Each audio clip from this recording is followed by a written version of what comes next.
Your Excellency, the President of the Republic of Kenya and the Commander-in-Chief of the Kenya Defence Forces,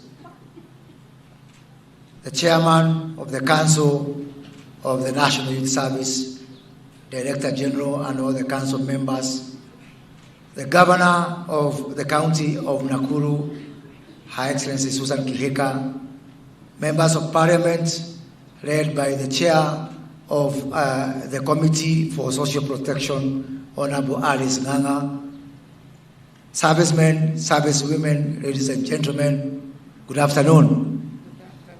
It is my pleasure to invite Your Excellency as you join us in this very important milestone in the calendar of the National Youth Service. If there is a true embodiment of the bottom-up agenda, it is the National Youth Service. The 10,000 servicemen and women who are graduating today from the paramilitary service training are drawn from all the 1,450 wards of the Republic of Kenya, meaning that we are truly the face of Kenya and truly the embodiment of the bottom-up economic transformation agenda. Your Excellency, the National Youth Service is based on 4 pillars that we are implementing. And what is in front of you today is pillar number 1 on the paramilitary training and regimentation. Regimentation because in the National Youth Service, we believe that by working together in groups, it builds discipline, the right ethos and values, and also it gives us a chance to instill a sense of patriotism.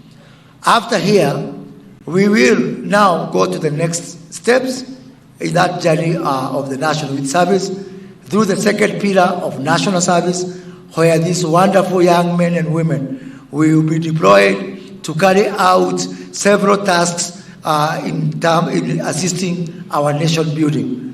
Our third pillar, Your Excellency, is based on technical and vocational training, where we are already working with the technical and vocational education training institution in further deepening the skill base and the technical base of the graduates who are in front of you today. And the fourth pillar, for which you have been extremely supportive as we embark on our engineering agenda, is a pillar of commercialization, where we say that other than just building a cadre of young men and women who are going to play a very pivotal role in nation building and rebuilding our country, that we can also create a service that is sustainable, that we do not have to come all the time and seek exchequer support.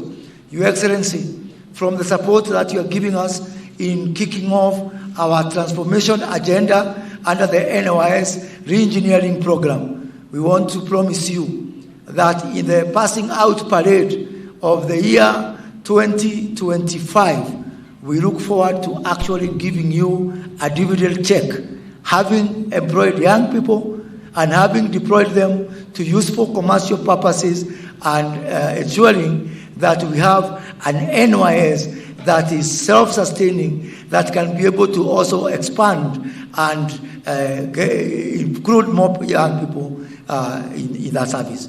Your Excellency, let me take this opportunity to very briefly thank your officers whom you have appointed for the overwhelming support that they have given us to involve the National Youth Service in several aspects of our nation building so that we can be able to absorb even more young people. I just want to cite some state departments who have come forward and agreed to your clarion call to support the National Youth Service. The State Department for Water and Sanitation, who have committed to involve the National Youth Service in building small dams and actually expanding the existing ones, desilting the ones that are not usable anymore, so that the National Youth Service can be at the forefront in ensuring that the country is self-reliant in matters of water.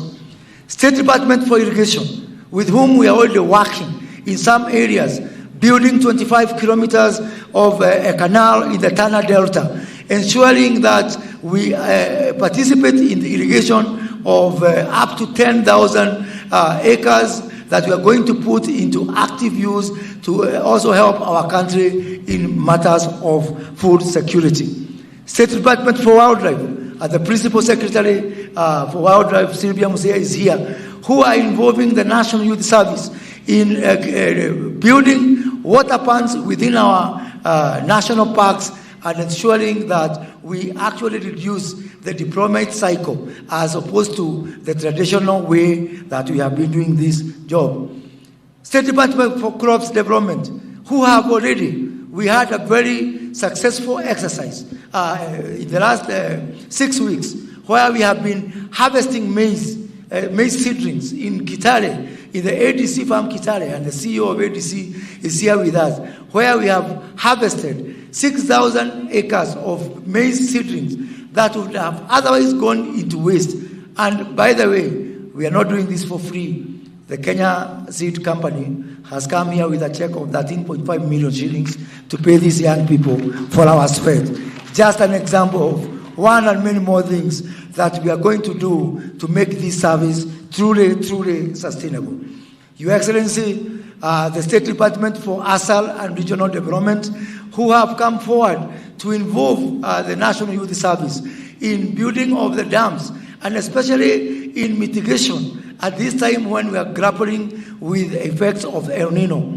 The National Youth Service and the State Department for ASAL, alongside our other discipline forces within the National Police Forces and the Kenyan Defense Force, are right in the forefront of ensuring we have got mitigation up to 1.3 million trees. And our ambition is that before the end of this financial year, we are going to plant 200 million trees across the country as we try to also mitigate the effects of the climate change. And again, we are not just doing this as an act of charity.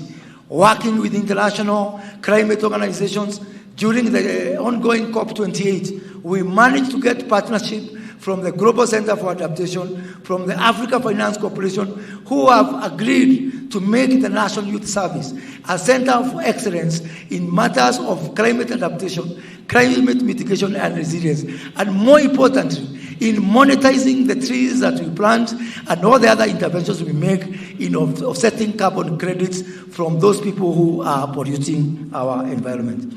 Your Excellency, the Kenya School of Government, which is also within our ministry, is going to build a new campus in Vihiga to the tune of 800 million shillings, a project that will be undertaken exclusively by the National Youth Service so that we can continue to employ even more young people. And because we are expecting the Kenya School of Government to have a very huge demand, because we are introducing mandatory training for all public servants in the bottom-up economic transformation agenda. So to be able to expand our capacity, we have called upon the National Youth Service to come and help us in this agenda. Huduma Kenya is another state body that we want to cite against within our ministry. And working with our members of parliament, and I have here today the chairman of the parliamentary committee on the National CDF, Honorable Musa Silma, and the chair of the National CDF board, Honorable Olago Arud, who have, in a very remarkable development, in partnership with the Ministry of ICT, where we have merged the concept of the Jitume Center for the digital jobs for our people with our Huduma centers to offer Huduma services in every constituency, funded by the national government CDF, and with the labor being provided exclusively by the National Youth Service so that we can be able to expand the job opportunities for our youth. Your Excellency, State Department for Housing has been very exemplary in this endeavor. All the early works within our affordable housing agenda and within all our markets are being done by the National Youth Service, starting from Eldoret Market, which we are going to start deploying on Monday. And finally, Your Excellency, the National Employment Authority is partnering with the National Youth Service to provide jobs for these young people to go out there and get jobs abroad. As we speak, we've just deployed for the first batch of 40 service and women, men and women, who are going to the UK for readily available jobs in the UK. And we have agreed with the State Department for Labor that we are going to have 50% of everybody going to work out there coming from the provider number 1, which is the National Youth Service. Your Excellency, it can only get better. And we look forward to working with all state departments to ensure that the first provider of labor of choice is the National Youth Service. To achieve this, Your Excellency, as I conclude, we have to do 2 things. One is just to keep the focus. We intend to keep the focus. Nothing is easy.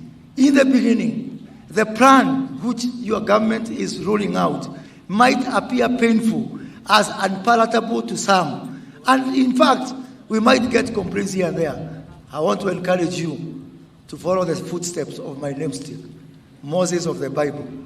When the children of Israel left Egypt and they went into the wilderness, they were crying. And some were even saying, afadhali uturudisha kwa Farao. Na Farao hata alikuwa anawachekelea, anawaambia niliwaambia mtajuta, afadhali mrudi huku. Lakini walipofika huko Canaan, hata hakuna mtu alikumbuka ile mashida tulikoa nayo kwa njia. So we are going to keep the focus, because once we cross to the other side, even those people who are making noise today, like the children of Israel, they will not remember the problems that they had in the wilderness. We also intend to be innovative. We have to look for different ways to do things for us to change this country. We cannot do things the same way it has been done and expecting different results. Even the person who invented the car, in the beginning, people were resisting, and they said they don't want the car. They want faster horses. But in the end, today you cannot imagine life without the car. So we will keep the focus. We will try different ways. We will try to be innovative, and we will move and transform and change this country, because that is what the people and God expect of us. And now, Your Excellency, let me take this opportunity to invite the governor of the county of Nakuru, who is our host. Your Excellency, you are sitting in a very interesting ward, the ward where we are sitting today.